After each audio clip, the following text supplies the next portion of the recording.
നമസ്കാരം. Win media ന്യൂസിലേക്ക് സ്വാഗതം. തുറവൂർ താലൂക്ക് ആശുപത്രിയിൽ കോൺഫറൻസ് ഹാളിൻ്റെ നിർമ്മാണ പ്രവർത്തനങ്ങൾ ആരംഭിച്ചു.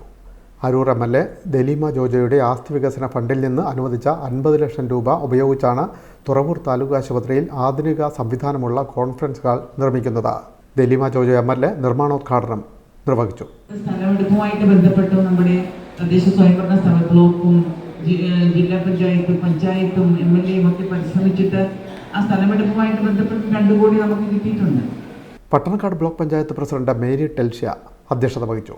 Block panchayat vice president R. Jeevan, വികസന standing committee chairperson Jaya Prathapan, ആരോഗ്യ standing committee chairman VK Sabu, block panchayat അംഗങ്ങളായ AU Aneesh, Latha Sasidharan, block panchayat AXC Jinesh, HMC അംഗങ്ങളായ PD Rameshan, Jomon Kottupally, Benny Velissery, P. Salimkumar, medical officer doctor Joy, health superintendent Raji തുടങ്ങിയവർ പങ്കെടുത്തു.